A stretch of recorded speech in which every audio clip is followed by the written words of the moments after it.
Hola, vamos a platicar sobre el Manifiesto Comunista de Carlos Marx, esa obra que tanto han leído, han visto, han empezado, no lo han terminado y que han visto bastante videos sobre eso y que repiten lo mismo y lo mismo. Esta obra fue escrita eh, en 1948. Se avecinaba una crisis muy grande en Europa y ya se preveía que iba a haber un levantamiento por la crisis económica y política, principalmente en Alemania, en Francia. No fue un levantamiento en todo el mundo, porque en ese entonces todo el mundo nomás comprendía Europa y cierta parte de Europa. Y encargaron la Liga de los Justos, que después sería la Liga de los Comunistas. Ahorita estoy recordando que hace como 30 años que leí el Manifiesto Comunista, o 25 años, cuando estaba en la universidad. Y me leí el Manifiesto Comunista, tenemos un círculo de estudios, bueno, hicimos varios círculos de estudios, tomé notas, leí unas notas muy buenas sobre el Manifiesto Comunista y anotaciones del Partido Comunista Mexicano o algo así. Bueno, entonces se le encargaron a Marx en el 1947, que hiciera esta obra, y ya le estaban apúrate, ya ocupamos este asunto, y tardó bastante en acabar su obra, y la verdad está muy bien hecha. No tan solo es un llamamiento a- a- a acelerar la revolución burguesa que se avecinaba en Europa, que habría de derrocar o minar las fuerzas del feudalismo. Entonces, estaban urgiendo a Marx acabar su obra. Y ese era el fin, de acelerar el desarrollo de esos países, de esas sociedades, y, y que de una vez enterrar las fuerzas reaccionarias, es decir, el poder económico militar de la iglesia, el poder económico militar de los feudales. Y en ese sentido, Marx escribió y dirigió el manifiesto, y su partido, el partido alemán, que no me acuerdo muy bien cómo se llamaba, pero bueno, en eso estaba Marx cuando mandó imprimir eso y salió. Entonces, señores, vamos a ver el manifiesto comunista. Todos sabemos que tiene 4 partes, si no mal recuerdo, después de 30 años. Hice muy mal en empezar esta grabación sin haberlo leído, pero bueno. Pero no lo he leído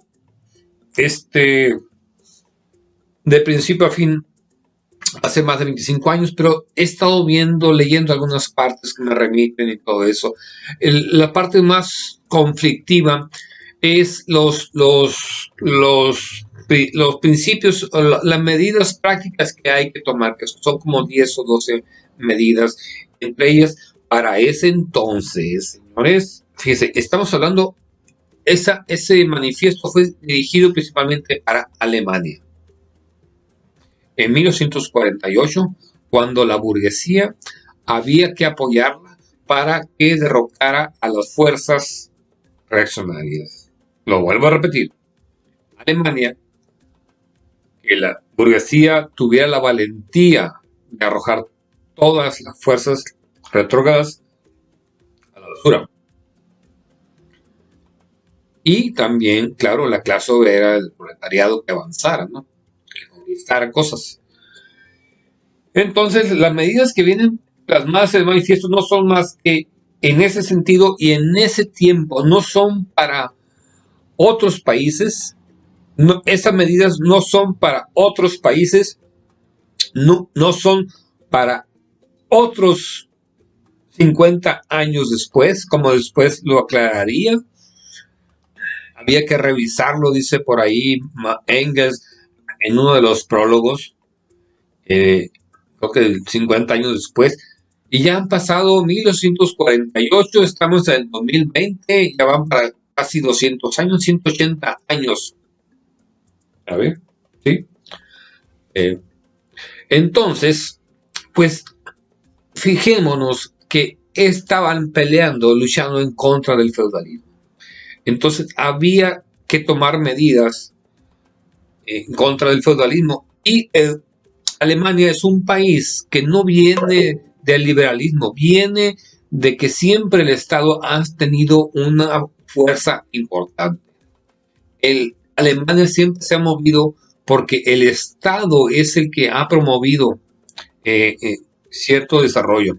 No es como Alemania, que Alemania el Estado prácticamente no existía. Eran la propia burguesía la que echó a andar esa sociedad e hizo esa burguesía, hizo la revolución industrial, que todavía no llega, por ejemplo, a México, ¿no? Pero bueno, en ese sentido, Marx les pide en los puntos que se utilice la fuerza del Estado para minar la fuerza contrarrevolucionaria. Por eso llama a que el Estado expropie los ferrocarriles, los bancos y no sé qué otras cosas.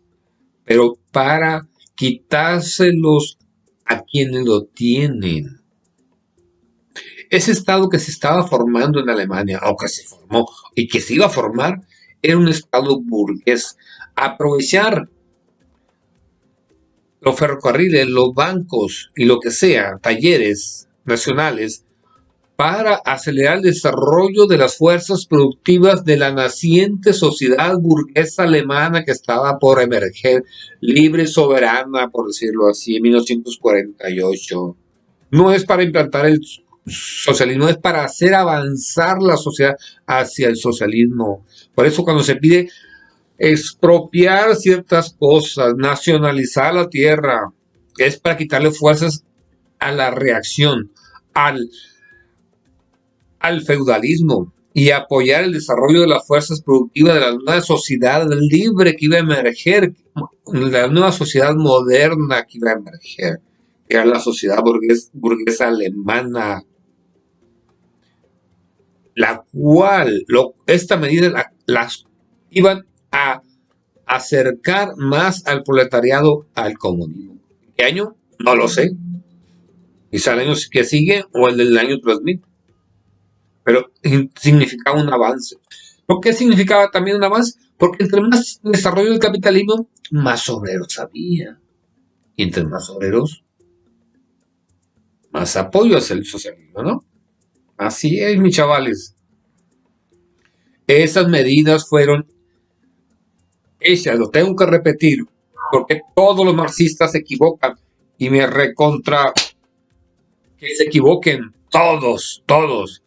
Esas medidas fueron para quitarle fuerza a cierto país en 1948 en contra de la iglesia y otras fuerzas feudales retardarias. Es la primera vez que pronuncio esa palabra. No son para ahorita. ¿Qué otras medidas vienen ahí? A ver, deja recordar. Principalmente eso. Hay otro aspecto también donde Marx se maravilla, creo que el capítulo primero, donde dice que es una cosa maravillosa lo que hizo la burguesía al descubrir la revolución, al inventar la revolución industrial, al navegar y hacer posible llevar mercancía desde Inglaterra hasta China por medio de los barcos, y una serie de maravillas que cuenta sobre la burguesía, cómo despertó la burguesía esas fuerzas que estaban dormidas en la tierra, ¿no? Y ¿qué otras medidas vienen ahí? Pues de la educación, no lo tengo de la mano, estoy recordando después de 30 años, fíjense qué tan buena memoria tengo. Pero principalmente eso, que le echan en cara que estaba por la expropiación, pero para ese entonces. También, y después veremos esto, que ya cambia, incluso, no tan solo por el prólogo que dice Engels sobre que ya hay que cambiar las cosas, sino que, por ejemplo, cuando ocurre la revisión del programa de Erfurt en ese mismo país, en Alemania, no se menciona las medidas expropiatorias. Cuando se hace una revisión de los principios del programa de Erfurt, No, jamás. Si acaso, no, nada. Lo más asombroso que se dice en el programa de Erfurt para mí es que la educación debe estar lo más alejadamente posible del Estado. Mm. Ahí en el programa de Erfurt se ve que todas las medidas que se habían hecho 50 años atrás, 50, no, 40, como 40 años, en el manifiesto ya eran obsoletas en Alemania. Imagínense para Pakistán o Estados Unidos. La expropiación era para quitarle fuerzas a la reacción. Es lo que quiero dejar claro sobre el manifiesto. Cosa que nunca han señalado ningún marxista, porque todos los marxistas viven del Estado. Ellos desean que el Estado siga cobrando cobrando impuestos y teniendo más fuerza, porque esos profesores marxistas que viven dentro de una sociedad disque burguesa o burguesa, ellos viven del Estado, no saben nada, ambicionan que crezca el Estado, pero Marx no estaba a favor del crecimiento del Estado, al contrario, estaba a favor del adelgazamiento del Estado. Tanto cuando existiera la sociedad capitalista como cuando se instaura una sociedad socialista, y en el socialismo, en el capitalismo va a desaparecer el Estado, más que va a quedar una simple administración de las cosas. El Estado debe ir desapareciendo, las funciones. Sin embargo, los marxistas, los profesores marxistas, ellos cobran su salario, ellos viven del Estado, su sueldo. Por eso niegan esta parte. Todos. Mira, cualquier marxista, cualquier profesor que tú conozcas, vive del Estado. Vive de la Secretaría de Educación, vive de lo que le paga la universidad, vive de lo que le paga alguna librería hecha por el gobierno, o vive del sindicato que está afiliado con gobierno y con el gobierno. Así de simple y sencillo. Todos ellos giran alrededor del Estado. Todos los marxistas. Marx nunca cobró un centavo, nunca giró su vida alrededor de cobrar, o inclusive criticó a esos tipos de marxistas que se llaman, él criticó duramente, lo llamó socialista de cátedra, que algún día vamos a platicar de ellos, el socialismo de cátedra, el socialismo académico. Ustedes pueden teclearlo si tienen las obras, ponen socialismo de cátedra. Me acuerdo de Brentano, que era muy famoso, lo criticaba duramente, y van a ver que todos los marxistas son socialistas de cátedra o socialismo de académicos. Es todo lo que tenía que decir sobre el manifiesto comunista. Lo demás, lo seguiremos platicando, y hasta luego.